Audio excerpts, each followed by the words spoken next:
Ça, c'est le BMW iX2 100% électrique. Cette voiture est donnée pour 449 km d'autonomie WLTP. C'est la promesse de la marque. Mais finalement, qu'est-ce qu'on peut parcourir en réalité? Est-ce qu'on peut vraiment faire plus de 400 km d'autonomie avec cette voiture en situation réelle? Mais c'est ce qu'on va vérifier dans cette vidéo. La voiture est chargée à 100% et je vais rouler juste à temps de vider la batterie jusqu'à 0%. Et on va donc voir combien de kilomètres on a réussi à parcourir. Je vais faire de tout, de la ville, de l'autoroute et de la route, vraiment en utilisation classique, normale. Je ne vais pas me limiter. Ici, c'est la version 4 roues motrices, 313 chevaux, 64 kWh de batterie. Il y a une version plus petite avec un plus petit moteur, seulement propulsion, 204 chevaux avec la même batterie qui est disponible aussi. Donc elle aura plus d'autonomie. Mais nous, on va vérifier donc cette autonomie avec la version 4 roues motrices. Allez, c'est parti, on embarque. Je vais apporter encore 2-3 explications et ensuite on commence à rouler. Bon les amis, ça y est, je suis donc dans le iX2. Au départ, je suis donc batterie pleine. Plus précisément, comment on va fonctionner justement là aujourd'hui pour vider cette batterie quand même, donc de 100 à 0% de batterie sur ce iX2, et bien c'est simple, on va rouler. Alors qu'est-ce qu'on va faire? On va faire un petit peu de tout. Le but c'est de simuler un petit peu une utilisation normale d'une voiture, c'est-à-dire que je ne vais pas me priver, il y aura de la clim, je vais rouler en mode normal, je vais rouler en ville, sur route et sur autoroute pour vider donc cette batterie. Forcément, si je fais que de l'autoroute, ça va se vider hyper rapidement et on n'arrivera pas à avoir une autonomie correcte. Si je fais que de la ville, à l'inverse, ça va être trop simple, on aura une autonomie beaucoup trop élevée entre guillemets. Donc c'est pour ça que je vais faire, en tout cas je vais essayer un tiers, un tiers, un tiers. Voilà. Donc comment on va fonctionner directement? Cet après-midi, je vais faire un peu moins de 100 km aller et retour sur réseau secondaire. Voilà. Il n'y aura pas du tout d'autoroute, ça va être vraiment 100 km aller-retour, donc 200 km au total, ce qui fera 3 heures de route, justement avec la voiture. On verra ensuite l'autonomie restante. Ensuite, on ira sur autoroute. Voilà, un petit trajet autoroutier à 130 km/h. On verra la distance qu'on arrivera à parcourir en tout cas. Et ensuite, le reste, on fera de la ville pour vider les derniers pourcents de batterie. Moi, je fais une petite estimation. Je pense qu'on arrivera à faire 320 km, je pense, d'autonomie. Donc là, au moment où je fais cette intro, je suis à 98% de batterie. Puisque hier, donc, j'ai rechargé la batterie jusqu'à 100%. Et en ayant rechargé la batterie jusqu'à 100%, on voit quoi? On voit que la voiture indique 285 km d'autonomie seulement. Alors vraiment, si on a ça, en réalité, je serais assez surpris. Même là, à 98%, on m'annonce 274 km d'autonomie. Donc je suis assez surpris pour être honnête. Je suis vraiment même très surpris. On va voir directement au niveau des tripes. Alors j'ai mis donc les tripes à zéro une fois que j'avais donc 100% de batterie. Donc là, je vais remettre tout à zéro. Voilà, je remets tout à zéro. Là, on a les valeurs depuis l'usine. Depuis la recharge, donc ma dernière recharge. Et là, on voit que l'autonomie annoncée ici ne bouge pas. Donc si on a 274 km d'autonomie, ça sera assez peu finalement. Mais mes modes, je vais me mettre en mode personnel, clim à 20-21 degrés. Donc vraiment, je ne me prive pas du tout. Donc, je vais commencer à rouler, je vous mets un petit time-lapse et on fait un premier petit point au bout donc des 100 km aller avec cette voiture. Et ensuite, le retour, on voit déjà ce que ça donne. C'est parti. Bon les amis, je fais juste un petit premier point. Donc là, je pars donc sur mes 92 km, un peu moins de route secondaire avec le iX2. J'ai lancé donc la planification dans le GPS. Et là, on voit que la voiture m'annonce une arrivée avec 67% de batterie. Alors ce qui est plutôt cohérent. On voit finalement que si on arrive vraiment avec 67%, ça offrira pas non plus une autonomie gigantesque et finalement on est assez proche par rapport à ce que la voiture annonce sur le combiné. Et je dois vous avouer, je suis assez surpris parce que entre ce qui est affiché ici sur le combiné et l'autonomie WLTP, il y a quand même un sacré gap puisqu'en WLTP on est à plus de 400 km. On verra ce que ça donne, mais globalement de ce que j'ai vu lors de mon test sur le format road trip, le planificateur est plutôt fiable au niveau des estimations. C'est-à-dire que globalement, on arrivera avec 67% de batterie, voire 70%. Je vous laisse avec le petit time-lapse et moi, je vous reprends donc à l'arrivée à 15 h. J'ai 1h30 de route pour faire un premier petit point et donc vérifier si on a bien nos 67% de batterie.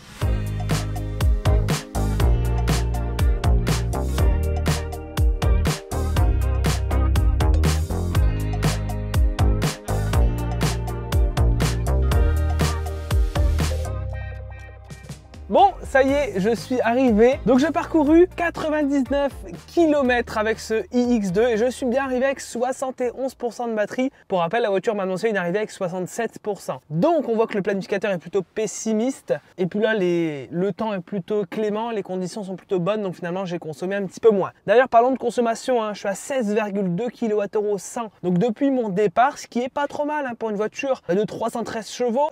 Voilà, avec autant de puissance, 4 roues motrices encore une fois, c'est pas trop mal. Maintenant, je vais faire le retour, donc on va rentrer à Dunkerque. Encore une fois, j'utilise le planificateur d'itinéraire hein, qui pour le coup est vraiment bien dans cette voiture. Encore une fois, je vous renvoie ma vidéo road trip qui vous permettra d'avoir plus d'informations là-dessus. Voilà, elle m'annonce une arrivée à Dunkerque avec 33% de batterie. Donc on voit clairement finalement que l'autonomie fond assez vite puisque je vais arriver à Dunkerque avec du coup je pense 35% de batterie et finalement sur autoroute ça va se vider assez vite. Au niveau, et c'est ça qui est marrant, de l'autonomie affichée sur le combiné, c'est que finalement elle a quasiment pas descendu. Là je suis à 239 km d'autonomie restant sur l'écran alors que j'ai parcouru presque 100 km. Donc il y a un problème de cohérence entre l'affichage ici et la réalité. Donc c'est assez étonnant d'ailleurs, ça m'est jamais arrivé. Bon, écoutez, je vais reprendre la route donc dans l'autre sens. On fait le point en arrivant à Dunkerque, le point d'arrivée. Donc ça sera exactement la même route. Je ne prendrai absolument pas l'autoroute sur cette partie-là. On prendra l'autoroute seulement demain. Lors des derniers kilomètres avec la voiture pour vider la batterie jusqu'à 0%. Je suis vraiment curieux de voir combien de kilomètres on va réussir à parcourir. Allez, c'est parti, je refais la route dans le sens inverse. Bon les amis, ça y est, je suis arrivé, ce qui nous fait donc 194 km au total en ayant finalement consommé 60% de batterie au total, donc sur 200 km. Alors donc là, clairement avec ces consommations-là, on pourra tabler sur 300 km environ, ce qui finalement est plutôt dans les normes. Voilà. Donc ce qu'on va faire maintenant, c'est qu'on va faire un petit peu de ville. J'ai envie de voir la consommation en ville.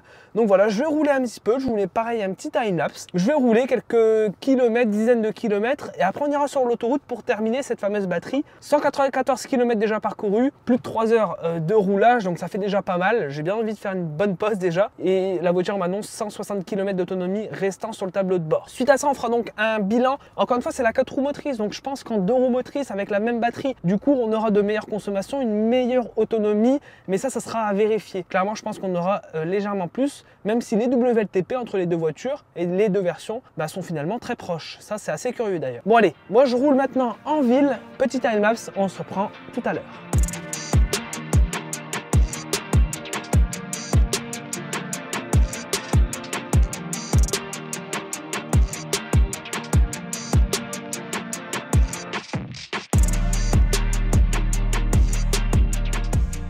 Bon les amis, ça y est, j'ai fait la partie en ville, comme vous l'avez vu en timelapse. Voilà, j'ai fait un petit peu de tout, vraiment 50 km/h, vraiment usage classique normal. Et donc je suis parti avec 35 batteries, là il me reste 26% de batterie, ça veut dire que j'ai cramé 9% pour parcourir 37 km au total en ville, ce qui est plutôt pas trop mal. Au niveau de la consommation, on est à 15-16 kWh 100, 15,8 pour être précis sur ce trip là.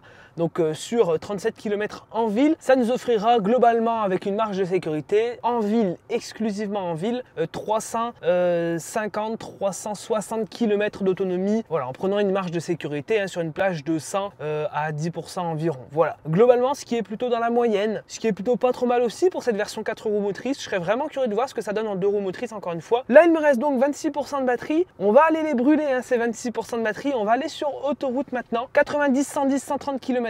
Je vais aller du côté de la Belgique. Donc voilà, il y a une vingtaine de kilomètres d'autoroute. x2, ça fait 40 km. Théoriquement, ça devrait passer puisqu'il me reste 97 km annoncés sur le tableau de bord. Voilà. À savoir que depuis cette recharge, donc depuis qu'on a commencé ce format, là, on a parcouru 253 km avec ce iX2. Bon, 253 km, on va essayer quand même d'atteindre les 300, ça serait cool. Donc écoutez, timelapse toujours. On va maintenant sur l'autoroute. C'est parti, on roule. Et ensuite, on va vider les derniers pourcents.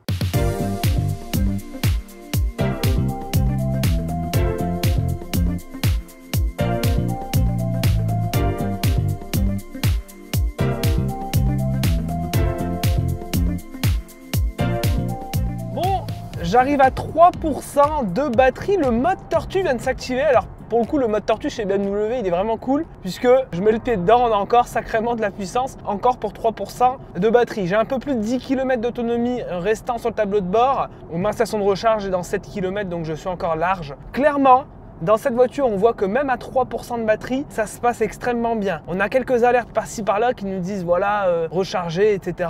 Mais rien de bien dramatique. Vous voyez, je suis encore sur autoroute avec 3% de batterie, voilà. Et clairement, même pour vider les 3 derniers pourcents, j'ai encore de la marge. Clairement, je peux encore rouler, même si on m'annonce 10 km d'autonomie. Au vu là de la puissance qu'il me reste sous le pied, on a vraiment de la marge. Et je pense qu'on peut vraiment continuer à rouler sans problème, même avec un niveau de batterie aussi faible. Bon, forcément, je ne veux pas commencer non plus à trop m'aventurer loin. Je vais quand même là sortir de l'autoroute, donc dans quelques kilomètres, dans moins de 3 km, je sors de l'autoroute. Il me reste 2%.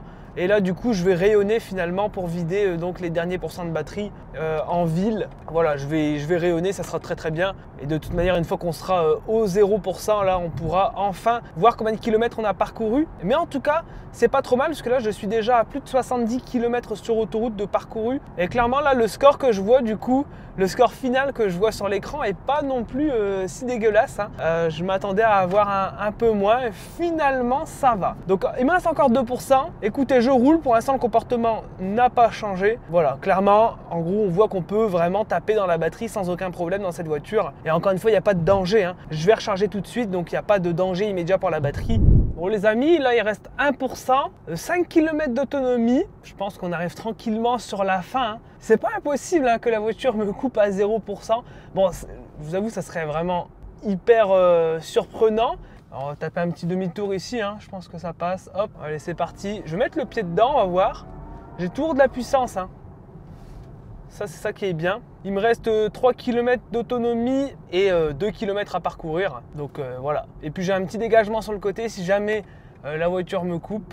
Donc là, on va aller sur une station de recharge ultra rapide. C'est une station Allego sur une station Carrefour. Et on va tester un petit peu, voir comment ça se passe. Alors la voiture m'a proposé de lancer le préconditionnement. Ça c'est cool, il y a du préconditionnement dans cette voiture, je n'étais pas au courant. Donc au moins, on peut préparer la batterie pour une recharge ultra rapide. En l'occurrence, moi, j'ai pas lancé le préconditionnement, très clairement, c'est pas la peine. Vous voyez, là voilà, là je suis à 20 km/h, je mets le pied dedans. Vous voyez l'acoup qu'on a, c'est exceptionnel. On a vraiment une puissance énorme dans cette voiture. Vous voyez, voilà, là je suis à 1%. Je vais faire le tour du parking. On va essayer de rouler encore un peu si on peut gratter 1 ou 2 km. Encore une fois, il me reste 1 km d'autonomie restant. Je ne sais pas si on peut continuer à rouler avec 0%, que j'ai jamais testé ça sur une BMW. Donc je ne sais pas où est placé finalement le buffer. Je mets le pied dedans. Là j'ai beaucoup moins de puissance. Ouais, beaucoup moins quand on met le pied dedans. Maintenant j'ai plus l'acoup. C'est beaucoup plus tranquille. Voilà, 1 km d'autonomie.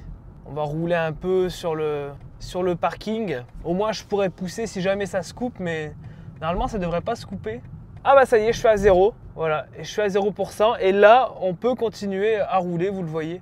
Voilà, j'ai encore un petit peu de puissance. Voilà, on voit qu'on a toujours une petite réserve et on affiche toujours 1 km d'autonomie. Voilà.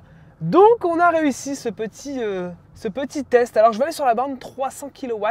Donc vous le voyez, pas de panique quand vous roulez en électrique. Voilà, vous pouvez taper un petit peu dans la batterie. Il n'y a pas de danger immédiat, très clairement. Donc les amis, voilà, je vais vous montrer maintenant distance qu'on a réussi à parcourir avec une seule charge. Et j'ai le plaisir de vous annoncer que j'ai réussi à parcourir 338 km avec une seule charge sur un parcours, donc ville, route et autoroute, vraiment assez équilibré. Je vous affiche maintenant le détail de mon parcours, donc avec le nombre de kilomètres d'autoroute, de route et de ville. Je vous affiche aussi maintenant le tableau donc des consommations, etc. Donc tout est affiché maintenant, les informations, vous les avez sur votre écran. On va donc maintenant brancher la voiture sur la borne de recharge. Encore une fois, on devrait prendre 130 kW. On verra bien ce qu'on arrive à prendre avec ce iX2. Je l'éteins et donc c'est parti. J'espère au moins que la recharge va fonctionner. Si ça ne fonctionne pas, je suis dans la merde.